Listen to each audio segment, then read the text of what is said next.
Hey everyone, this is Lisa from Life in Layouts, and welcome back to day number 14 of March Madness. Today's page map sketch comes from June of 2020. I pulled out my Echo Park Magical Adventure 2 collection to document some passholder fun. I pulled out some red cardstock for this particular layout, and I really wanted to focus on this fun pattern paper here that has different carts on it. The cards say things like souvenirs and tasty sweets, and it's just really focusing on the different food aspects that you can get at Disney World. I also pulled out this brown paper that has some stars on it, and it's going to be my second layer on top of those card paper. I had to pull out my T-square ruler to try to figure out the measurements for this paper, and I don't do a really good job. Math is not my strong suit by any means, because when I lay down those 4x6 photos, I almost immediately realized that it wasn't going to work, as well as the background paper was too small. I'm going to end up with 5 photos on this layout, and the 3 photos that are down to 3x4, that's what the sketch called for, but I kind of wish I would have cut them out at 4x6. I end up making it work. I added a little bit of extra journaling on the layout, but you guys know that I like to have the photos to be the star of the show. And so I do wish that the photos were a little bit larger.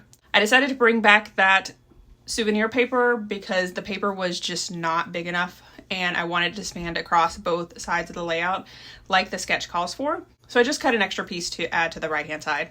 I then pulled out this blue chevron paper and added it underneath the souvenir paper like the sketch calls for. At first I thought I was going to add it a little bit lower, but then I did decide to move it up just a little bit. I then pulled out this really fun polka dotted paper that has all of the Disney colors. I really like the added color of that lighter blue. I think that it's just such a pretty blue color and it really does contrast well with the red cardstock. So now that I've got the kind of base of the layout done, I'm going to trim down my 4x6 photos just a little bit because I decided that I wanted to mat them. I did pull out some white cardstock and I'm going to mat both of these together as if they were one large photo. I am going to have a very, very tiny, like not even an eighth of an inch, like tinier than that, just enough so that it shows between these two photos because the background of both of these photos are really dark.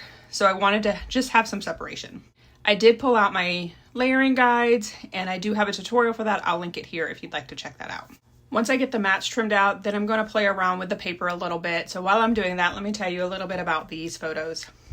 This particular day was a day that I decided that I needed to purchase the new popcorn bucket, which is the top photo there. It's actually a stock photo that I got from the Disney website when they came out with this popcorn bucket. This popcorn bucket is inspired by Mickey's Runaway Railway, which is in Hollywood Studios. It is the picnic basket that Mickey and Minnie take on their little picnic in the park. And then the handle is actually Mickey's glove. Like you stick your hand inside of that glove to hold the popcorn bucket. It is such a cute bucket and I knew I had to have it for my collection. Popcorn buckets is something that I do collect. And I collect the souvenir ones, not the round ones. I do have a couple of the round ones because that's what I take to the parks to get my popcorn refill. If you are going to go to Disney, make sure on your first day of your vacation to buy the popcorn bucket. It is a little expensive at like $10, but you get refills at, I think they're $2.50 now, maybe $3. But it makes for a very inexpensive snack throughout the day. And there is just something fabulous about Disney's popcorn. It does not matter how many times I've had it, I will crave that popcorn. It is so good. So of course I had to include that on this photo because that's kind of what this layout is about. But then I decided to go ahead and add a couple of other photos from my day. I got a magic shot done with the balloons. I rode Tower of Terror and I had dinner. I maybe spent a total of 3 hours at the park, but my main goal was to grab that popcorn bucket. And that is one of the things that I love about being a pass holder is just being able to run over when I see something that has become available that I have to have. I want to make sure that I get it before it sells out. And so after work, I just go over there and grab dinner and grab whatever souvenir that I have to have. This particular day, of course, Eli did not want to go with me. He's definitely in his teenage years where he's not finding Disney as cool as I do, so he doesn't always go with me. So this was a solo trip. I did decide that I wanted to go ahead and matte all of the photos on the white cardstock, just because I did have a lot going on with the red background paper, as well as the blue chevron paper and the polka dot paper. And then I'm just gonna add a little bit of ink around the edges to help them stand out a little bit more. And I decided to put all 3 of those photos up on Fun Foam. I did want to let you guys know that I have several playlists on my channel. I created the playlist after I found out that sometimes YouTube likes to suggest other people's videos, which, hey, if you want to watch more than me, I perfectly understand that, because, you know, I can't create content as often as a lot of people. But sometimes when I'm looking through YouTube, I want to only watch a certain person. Maybe I want to catch up on all their videos, or maybe I just really enjoy their style and I want to watch a bunch of their videos. So I created the playlist, and those playlists are very specific to certain things. I have a Disney playlist. I have a playlist for all the holidays that I have layouts for. So there's a Halloween and a Christmas and Easter. I also have playlists for manufacturers like Echo Park and Doodlebug, as well as Simple Stories and others. It's a great way for you guys to just put me on and let my layouts play if you guys are wanting to get lots of inspiration for me. I do have a playlist that's called Sketch Inspired Layouts, and all of my videos go in that. So if you're wanting to catch up on my videos, they are from the newest to the oldest. So you could put that playlist on and then play all of them until you get to one that you've already seen. And then it's an easy way for you guys to catch up with me and all the videos that I'm doing. There's also a March Madness playlist if you want to watch all of these videos in one shot. Kind of like binge watching Life in Layouts. And I do have some of those playlists listed below in the description. All right, so let's get back to the layout. I decided to pull out these black thickers, and I'm gonna spell out the word Passholder.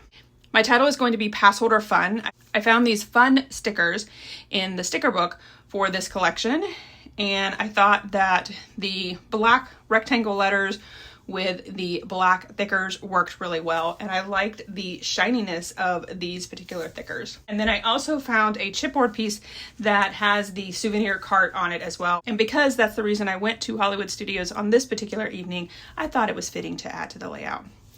Over on the left hand side, I found a tag that has some balloons on it, and it says, "You're never too old for a little bit of magic." And then I also added a chipboard piece of balloons as well to kind of beef up that tag. And then right next to it, I also added a camera. For these frames, I never know how to use them. I feel like I don't use them very well, but for this particular one, I did cut it in half, and I'm gonna tuck it underneath that patterned paper. And then I'm going to add the chipboard souvenir cart on top of it, so it frames the souvenir cart. I will tell you that the frames are always the last thing that's left in the collection because I don't ever turn to them. I really like this Viewmaster, and I decided to go ahead and add some fun foam to the back of it and add it over on the far right hand side underneath the title. I have all of the Echo Park sticker sheets together. I actually keep all of the Echo Park collections together, similar to my Simple Stories Say Cheese collection. All of the Magical Adventures and Magic is in the Air and several of the other Echo Park collections have the very similar colors to it. So I feel like all of the sticker sheets work together. So I'm just looking through those sticker sheets, finding smaller embellishments. Echo Park does tend to have large embellishments, so sometimes it's hard to find some smaller embellishments. I then pulled out some jute twine to add to my tag that's over on the left-hand side, and I did use some glue dots to make sure that that jute twine stayed in place. I had added that banner over on the far right-hand side, but I finally did put some liquid adhesive on it, so it is now down on the layout.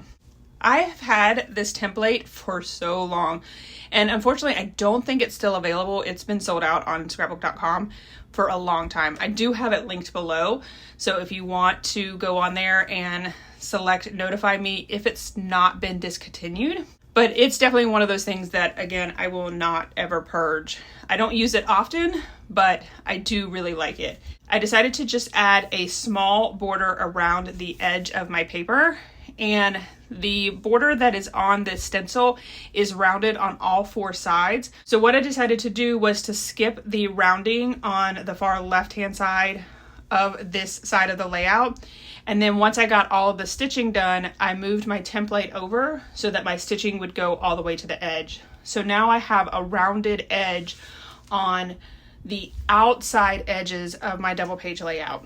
And then I took the template and lined it up on the left-hand side of the layout using the right-hand side as a guide. Of course, I still didn't even get it straight, so I just took the washi tape up just a little bit so that I could make sure that the template itself was straight, because I wanted to make sure, obviously, my lines were straight. I did slow the video down here so that you could see the straight edge and then the rounded edge on the outside edge of the layout. Of course, I had to add some popcorn as well as a Mickey hand over to that souvenir cart cluster. I think that turned out really cute. Over on the far right, I did find a sticker that had some stars on it, and I really wanted to use this bow, but it was just way too large. I then found a little tab, and I really wanted to make it work, but it just wasn't sitting right, so I found a different one that says smile, and that works as well, so I added that. Over on the far right, I added a little ticket that says magic, and I did decide to put that up on fun foam, and I added it right above that star sticker. And then I found an arrow that said, "This moment was awesome." And I'm still just going back to the sticker sheet trying to find some smaller embellishments. I really was just pulling in a couple of the stars and hearts in the blue, as well as that khaki color and the black. At this point, I have moved off of the Echo Park stuff and I went back to my Disney embellishments. I pulled in these enamel shapes that are Mickey heads, and I added those to the cluster on the left-hand side as well as the right-hand side. And then I decided to add some liquid adhesive to my title, because you know that those don't stick very well. All right, that is it for this video. Here is my final layout as well as some close-ups. I did do my journaling offline, and it says, "I'm grateful for these spontaneous escapes that I enjoy as a pass holder, knowing that each visit to the park brings new memories and a sense of wonder that never fades. Today's outing featured dinner, a thrilling ride on the Tower of Terror, and a chance to grab the new popcorn bucket." All right, if you enjoyed this video, if you wouldn't mind giving me a thumbs up, I would really appreciate it. If you haven't done so already and you want to see more double page layout inspiration, make sure you hit that subscribe button. Thanks everyone for watching, and I hope that you have a scrappy day.